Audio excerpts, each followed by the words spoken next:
शहादा येथील दोंडाईचा रस्त्यावरील खरेदी विक्री कार्यालयाजवळ मद्यधुंद चालकाने रात्री 10 ते 10:30 वाजे दरम्यान सुझुकी कंपनीची ब्रेझा कार क्रमांक JJ22H 6583 ही भरधाव वेगानं डिवायडरला जाऊन जोरात धडकली।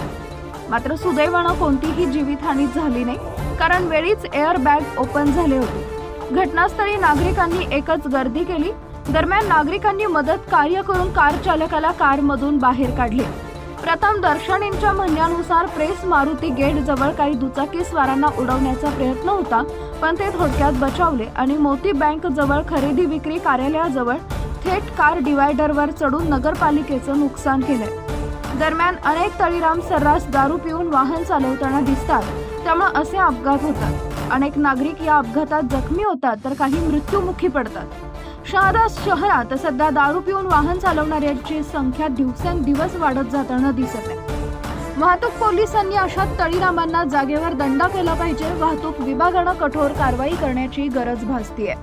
प्रश्नचिन्ह न्यूज नेटवर्क शहादा।